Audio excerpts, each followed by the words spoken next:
하나님, 우리가 이 시간 다시 한번 주님 앞에 나왔습니다. 우리의 삶이 가지고 있는 부족과 또 우리의 삶이 가지고 있는 악함을 주님 이 시간 내려놓사오니 하늘의 거룩한 것들로 하늘의 특별함으로 우리 가운데 임재하여 주시옵소서.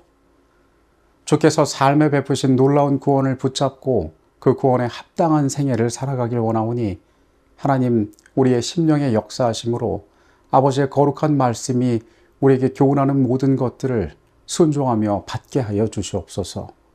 예수 그리스도 이름으로 기도합니다. 아멘. 1844년의 재림에 대한 기다림은 다니엘 8장 14절에 그때 성소가 정결하게 되리라는 말씀에서 시작되었습니다. 그러나 2300주야 이후에 성소의 정결에 대한 그들의 해석의 오류로 말미암아 그들은 큰 실망을 겪었습니다. 성소의 정결이 이 지상으로의 그리스도의 재림, 즉 이 땅이 정결케 되는 것이라 믿었기 때문이었습니다. 그러나 대실망 이후 신실하게 말씀을 연구하던 자들에게 하나님께서 깨달음을 주셨고 그들은 이 정결케 되는 성소가 과연 어느 곳을 가르치는지를 알게 되었습니다. 오늘은 한 주간 동안의 말씀을 다시 한번 살피는 시간을 갖도록 하겠습니다. 하나님의 말씀인 성경은 두 개의 성소가 있다라고 이야기합니다.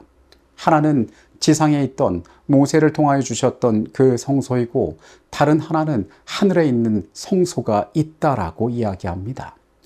지상에 있는 성소는 하늘 성소의 모형으로 주어진 것이며 이 지상의 성소는 하늘 성소가 하는 일을 절대로 대신할 수가 없습니다. 그러나 이 지상의 성소의 역할이 있으니 그것은 참인 하늘 성소가 어떠한 일을 하는지 이 지상 성소의 일들을 통하여 보여준다는 것입니다. 다니엘 8장 14절이 말하고 있는 성소의 정결은 지상 성소의 정결이 아닌 하늘 성소의 정결을 말하는 것이었습니다. 2300주야의 끝은 예수 그리스도의 재림이 아닌 예수 그리스도께서 하늘 성소에서 지성소로 옮겨가는 일을 의미하는 것이었습니다. 앞서 이야기한 것처럼 이 땅에 지어진 지상 성소는 그 가운데서 매일 행해지던 봉사가 있었습니다. 그리고 1년에 한 번 대속조일의 봉사를 통하여서 실질적으로 그 가운데 죄가 사하여지는 것 같은 그러한 봉사가 그곳에서 행하여졌습니다. 하지만 이것은 어디까지나 예식과 상징에 불과한 것이었습니다. 매년 그 일이 반복되었지만은 하늘 성소에서의 실제적인 사역을 그것은 대신하지 못했습니다. 그러나 이 지상 성소의 제도 역시 중요한 의미를 가지고 있었으니 그것은 장차 오실 예수 그리스도의 구원을 예표하는 것이었습니다. 그분께서 사람들 곁에 오셔서 십자가에 달려 죽으심으로 모든 인류의 죄를 속죄하실 그 그리스도의 사역을 보여주는 것이 바로 지상 성소였습니다. 그리고 그분께서는 이 땅에 우리의 곁에 오심으로 그 사역을 감당하시고 단번에 들이신 바 되므로 지상 성전의 모든 것들을 패하셨습니다. 예수께서는 그분께서 성소가 가리키고 있는 희생 제물이 되심은 물론 지금 대제사장이 되셔서 하늘 성소에서 봉사하고 계십니다. 인류를 향해 구원을 이루신 그분께서는 차실의 보혈의 공로를 가지고 지금도 죄인을 위하여 중보하고 계신 것입니다. 하나님의 말씀인 성경은 심판에 대하여 이야기합니다. 모든 인류가 그것을 피할 수 없음을, 누구에게나 다가오는 피할 수 없는 운명임을 이야기합니다. 우리가 살아가는 지금 이 시간이 심판을 향하여 나아가고 있다는 것입니다. 하나님께서 삶에 허락하신 시간, 때로 우리가 죽음을 맞이하거나 우리가 심판의 날까지 살아있거나 우리가 살아가는 그 모든 시간들이 심판의 날에 우리의 운명을 결정한다라고 이야기합니다. 죄인인 우리는 스스로 속죄할 능력이 없습니다. 그러기에 우리가 심판을 향해 나아간다는 것은 우리의 존재가 멸망을 향하여 나아가고 있다는 말과 같은 말입니다. 그러나 우리는 이 운명 앞에 두려워하거나 염려할 필요가 없습니다.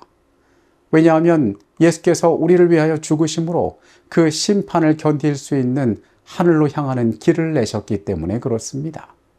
이 가운데 우리가 기억해야 할 중요한 사실이 있으니 이 심판을 견디는 것은 우리의 노력과 재능, 즉 우리의 공로로 말미암아 그날을 우리가 견디는 것이 아니라는 사실입니다. 우리가 이미 베풀어진 그리스도의 구원의 공로를 붙잡고 그것을 우리의 삶에 받아들일 때에 우리는 그 심판의 날을 건너갈 수 있게 됩니다. 그러기에 우리에게 주어진 이 땅에서의 유한한 시간은 구원의 날들을 위하여 주어진 은혜의 시간이라는 사실을 기억할 필요가 있습니다.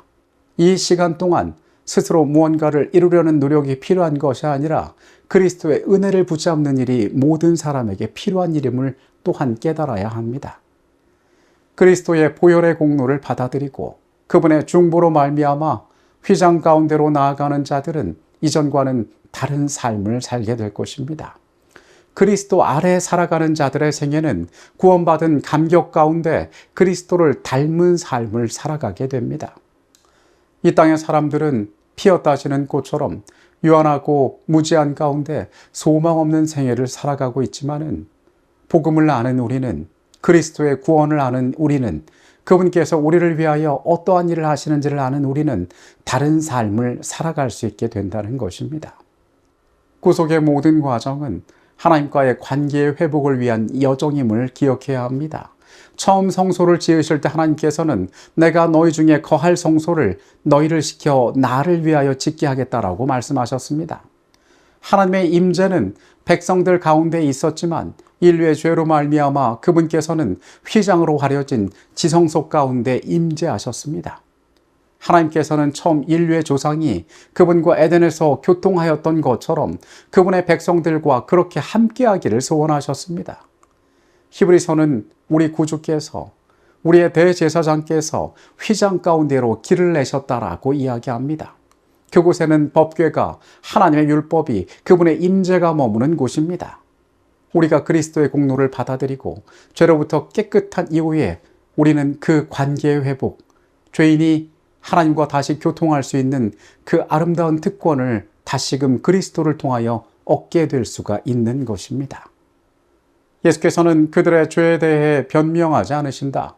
그러나 그들의 회개와 믿음을 보이시고 용서받은 것을 주장하신다.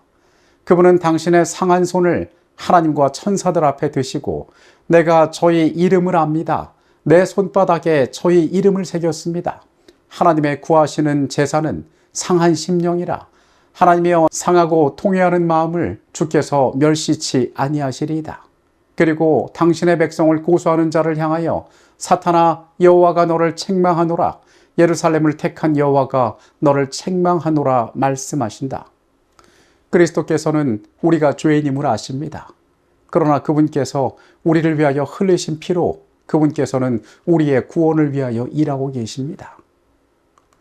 하나님의 인정받은 백성들이 더러운 옷을 입고 서 있는 것으로 나타난 사실은 하나님의 이름을 믿노라고 공언하는 모든 사람들을 회개하게 하고 마음을 깊이 살피게 해줄 것이다. 진리를 순종함으로 심령을 정말로 깨끗하게 하는 자들은 스스로에 대하여 가장 겸손한 견해를 갖게 될 것이다.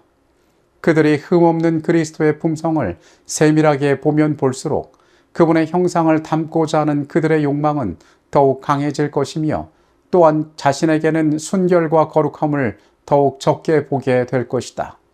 우리의 죄 많은 상태를 깨닫는 동안 우리는 그리스도를 우리의 의와 우리의 거룩함과 우리의 구속으로 신뢰하게 된다. 우리는 우리를 대적하는 사탄의 비난에 대답할 수 없다. 그리스도만이 우리를 위하여 효과적으로 탈원하실 수 있다. 그분은 우리의 공로에 근거한 것이 아닌 그분 자신의 공로에 근거한 논증을 가지고 비난자를 침묵케 하실 수 있다. 심판의 날에 우리는 그 어떠한 우리의 공로로도 그 자리에 서 있을 수 없습니다. 우리를 고소하는 자들에게 우리 스스로를 변호할 수 없습니다. 그러나 그리스도의 공로로 말미암아 그분이 계시기 때문에 그분은 우리를 변호하시고 우리를 지키실 수가 있는 것입니다. 그분께서 이미 합당한 대가를 지불하셨기 때문입니다. 오늘날 우리는 대속죄일에 살고 있다.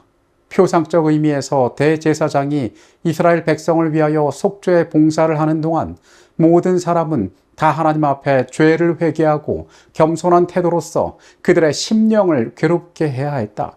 그렇게 하지 아니하는 자는 백성 중에서 끊어질 것이었다. 그와 같이 자기 이름이 생명책에서 도말되기를 원치 아니하는 모든 사람은 그들의 은혜의 시기가 얼마 남지 아니한 오늘날 죄를 슬퍼하고 진정으로 회개함으로 하나님 앞에서 그들의 심령을 괴롭게 해야 할 것이다. 우리에게 주어진 이 귀한 삶이란 시간 동안 우리가 어떻게 구원받은 자임을, 우리가 어떤 심판의 운명 가운데 그리스도의 은혜를 입은 자들임을 기억해야 할 것입니다. 백성들이 대속주일에 뜰 바깥에서 기다리며 그들의 삶을 겸비하게 하였듯이 오늘 우리도 이 영원한 시간을 위하여 우리의 생애를 겸비한 마음으로 회개하고 하나님 앞에서 나의 삶이 어떠해야 할지 고민하며 살아가는 자들이 되어야 합니다. 성경은 우리에게 하늘 성소의 복음을, 지성소의 복음을 알게 하고 있습니다. 우리를 구원하신 그 예수께서 오늘도 우리를 중보하고 계신다는 그 놀라운 복음이 우리의 삶에 새겨지게 되기를, 그리고 우리의 생애 가운데 아름답게 드러나게 되기를 바라면서 모든 시간을 마치겠습니다. 우리를 사랑하시는 아버지 하나님, 그리스도의 다함없는 은혜가 우리의 삶을 어떻게 구원하셨는지를 다시 깨닫습니다.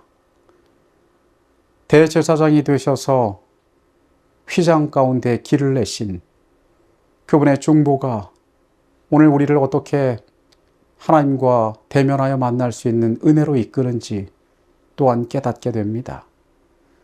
주님, 구원에 합당한 자로서 이 땅을 살아가게 하여 주시옵소서. 내 자신의 공로로 말미암아 구원받는 것이 아니라 그리스도의 사랑과 희생, 그리고 중보로 말미암아 내가 하늘과 교통할 수 있는 존재가 되었음을 오늘 우리가 깨닫게 하여 주시옵소서.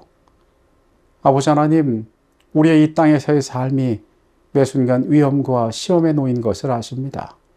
그러나 그 가운데에서 우리가 눈을 들어 하늘을 바라보고 그 베푸신 귀한 구원을 붙잡고 이 땅을 살아가게 하여 주시옵소서. 우리의 모든 시간 가운데 함께 계셨음에 감사드립니다. 예수 그리스도 이름으로 기도합니다. 아멘.